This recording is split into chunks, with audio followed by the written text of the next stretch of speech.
दीपेंद्र हुड्डा की राज्यसभा सीट जीतना बीजेपी के लिए मुश्किल, भाजपा के पास विपक्ष से कम विधायक। जेजेपी इनेलो से सपोर्ट मिला तो फिर कांग्रेस जीतेगी। हरियाणा में रोहतक सीट से दीपेंद्र सिंह हुड्डा के सांसद बनते ही राज्यसभा की सीट खाली हो गई है। अब इलेक्शन कमीशन जल्द ही इस सीट पर चुनाव के लिए नोटिफिकेशन जारी करेगा।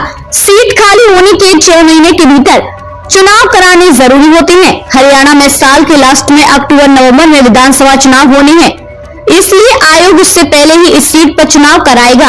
राज्यसभा की सीट खाली होते ही भाजपा और कांग्रेस ने अपना दावा पेश करना शुरू कर दिया है।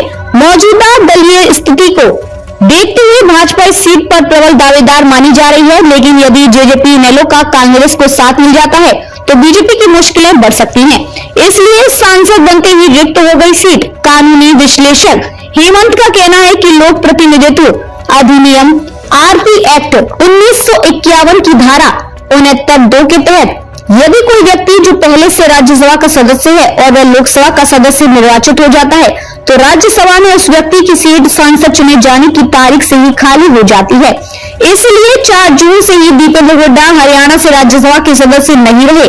2026 तक था दीपेंद्र का कार्यकाल। दीपेंद्र सिंह का राज्यसभा कार्यकाल अप्रैल 2020 से अप्रैल 2026 तक था, इसलिए उनकी रोहतक लोकसभा सीट से चुनाव जीतने के बाद उनकी राज्यसभा सदस्यता का शेष कार्यकाल 1 वर्ष से अधिक है। आगामी कुछ सप्ताह में भारतीय निर्वाचन आयोग देश के विभिन्न राज्यों में रिक्त हुई उन सभी राज्यसभा सीटों पर उपचुनाव कराएगा जहां से मौजूदा राज्यसभा सांसद लोकसभा चुनाव जीते हैं।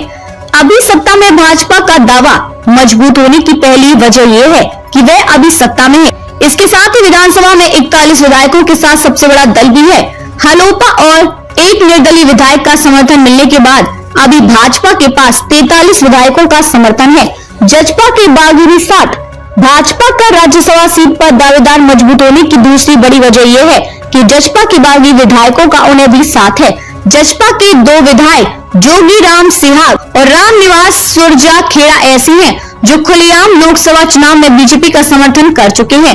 इसके अलावा 3 और जजपा के बागी विधायक राम कुमार गौतम, देवेंद्र बबली और ईश्वर सिंह भाजपा के संपर्क में बने हुए हैं।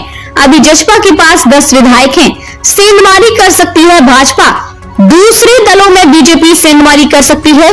अभी सीएम में भाजपा सत्ता में है, दूसरे दलों के कई विधायक सीएम नायब सैनी और पूर्व सीएम मनोहर लाल खट्टर के संपर्क में है। ऐसे में राज्यसभा सांसद के लिए होने वाली वोटिंग में भाजपा कैंडिडेट को फायदा मिल सकता है।